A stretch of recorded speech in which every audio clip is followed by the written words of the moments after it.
They expected to find a pile of corpses at the site, but instead the team members wept while gripping the scanners, tracing the residual spiritual energy to reconstruct the battle. King Ying, because they thought she'd made her way back to Jesus. The reconnaissance team reports that trace comparisons reveal the same person killed both anomalies, a fact that shocks the commander, though King Ying already knew. She contacts the organization to brief the higher-ups on her findings. The head acknowledges the situation, but asks her to suspend her mission for now. The events have proved that the protagonist isn't an adversary, as he saved her while neutralizing the anomalies. Nevertheless, she has additional intel about the tyrant.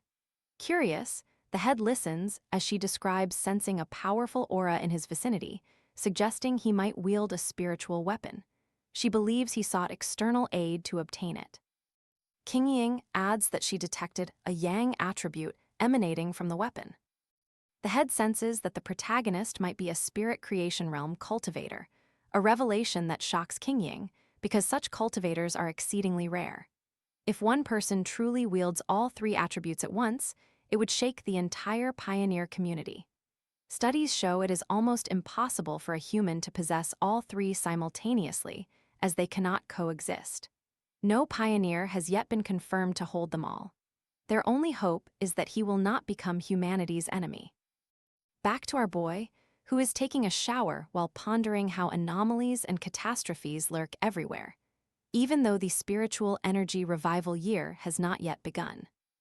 Even without government interference, many have independently reached the one-star ghost realm. He also observed that official and wild pioneers are in a peaceful phase of mutual exploration. Anomalies remain controllable, and no deadly conflict among pioneers has yet erupted. Still, the government has not publicly announced the Spiritual Energy Cultivation Association. Everyone is talking about the strange events unfolding, and the government is attempting to respond.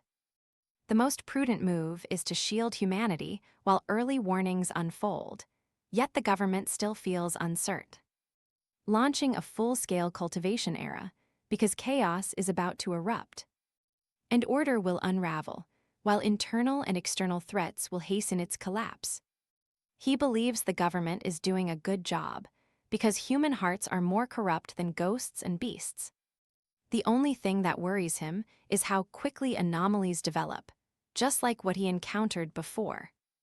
It was a classic mutant born of dark attribute contamination, and he sensed that it belonged to a sub-branch. Fang Yi does realize that the dark attribute, known as the shadow attribute, is among them. Enemies outsmart some beasts and prefer to feed on pioneer bodies. Because it provides them with a rich source of nutrition, they use their cleverness to trap pioneers. Still, the ones he has fought now are hardly the same as those he faced in his past life.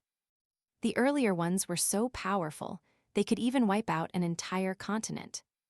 He's relieved he learned about the anomalies today, otherwise the squad wouldn't have survived. The energy inside the anomaly he saw today was so dark that it disgusted him. Realizing the danger they posed, his system flagged it as temporarily unabsorbable. He was left to wonder, if the system's conditions were met, could he absorb it? He possesses 3 outstanding traits, each paired with fitting techniques, and at his current level, only a handful of pioneers could rival him in mastery. Still, he has to push his limits. Suddenly, his phone rings, and it's his adversary calling. He takes it, and she tells him his cousin is coming to study, so she asks him to host her for a few days at his place. Fang Yi is taken aback by the unexpected invitation, and the only thing he recalls about her is that she's a nerd. He agrees and lets her know she can stay in his spare room. The aunt also tells him she'll be staying the next day. Meanwhile, a girl in a teddy-cloaked outfit sits at her PC, scrolling through news about the town where Fang lives. She discovers it's actually his cousin. She turns to her mother, MC's aunt, telling her she doesn't want to trouble him, yet the aunt, trusting Fang Yi, insists that she stay with him. She shoves her mother out of the room, convinced that her cousin would be no harder to manage than an anomaly. The next day, suitcase in hand, the cousin arrives at Fang Ye's place. The MC walked over to his cousin Lin Yiyi, his memory failing him even at her face. Once they both settled in, he tried a little small talk, but quickly cut it short, telling her she could just call him whenever she needed him. He handed her a spare key, confident she wouldn't pry into his business. Yet he couldn't shake the uneasy feeling that she wasn't good at keeping secrets. A strange aura lingered around her, and he wondered whether she, too, might be one of the awakened. Meanwhile, Lin Yiyi sat on her phone, chatting with a mysterious group. If her cousin ever found out, it could stir up needless trouble. A few days later, Fang Yi realized that having his cousin stay over was more troublesome than he'd imagined. His meditation was constantly disrupted, and he suddenly noticed how ostentatious his golden breathing technique looked to outsiders. And to top it all off, there was Lin Yiyi. He cooked delicious meals and kept the place neat. He didn't stop her from doing any of it.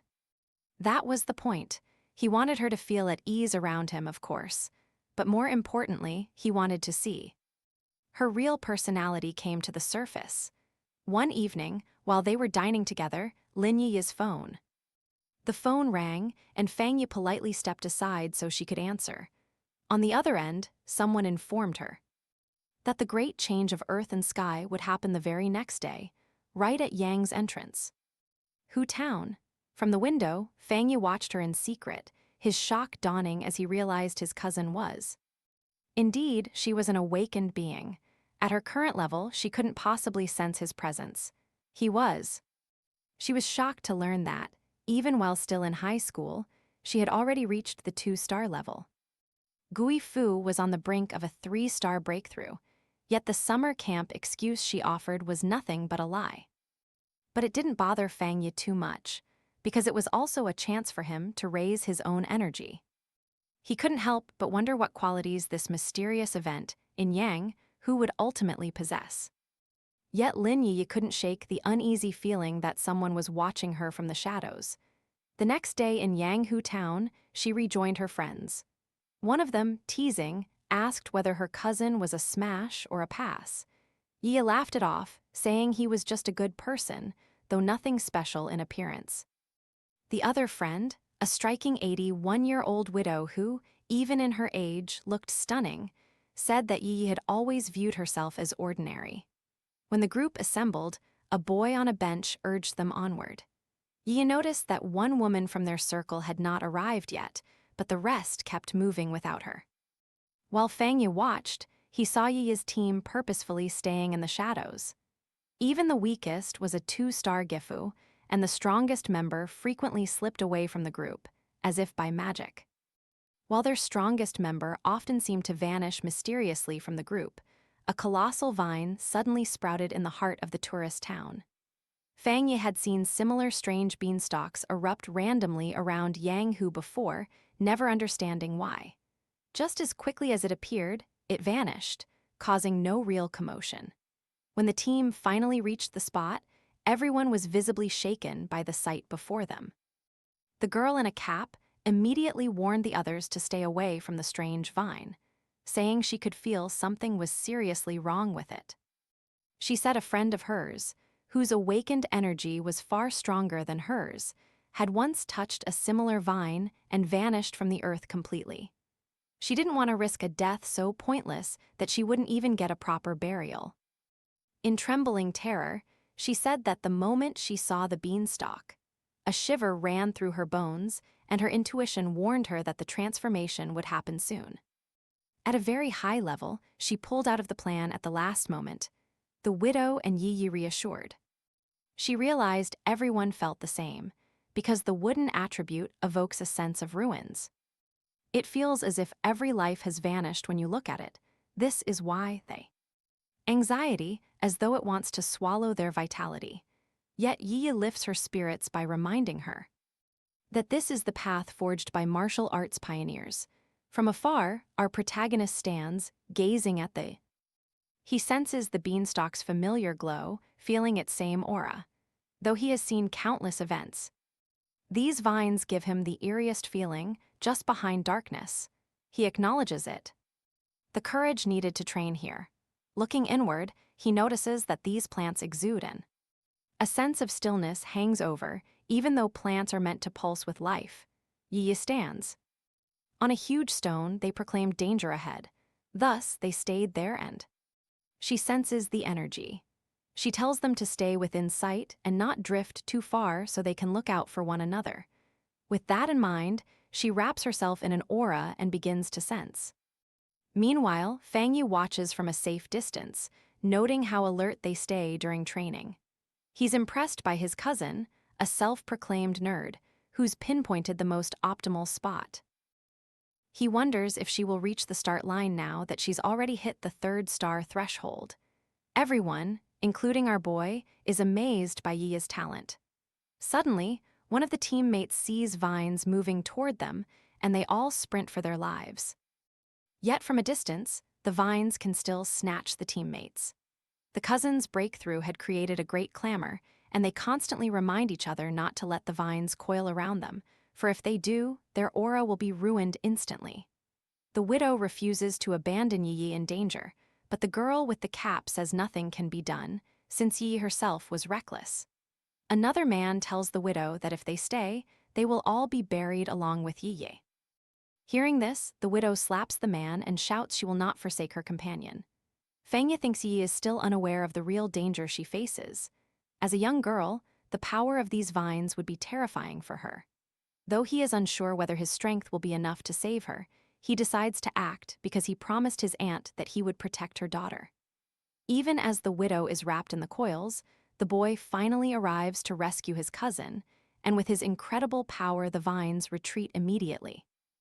The teammates are stunned by the pioneer's strength, whose pure yang powers tame the vines. One of them feels his own might seem small compared to this extraordinary pioneer's force, which crushes everyone else. Once more, Fangyu looks like a monster concealed in human form. His system reveals.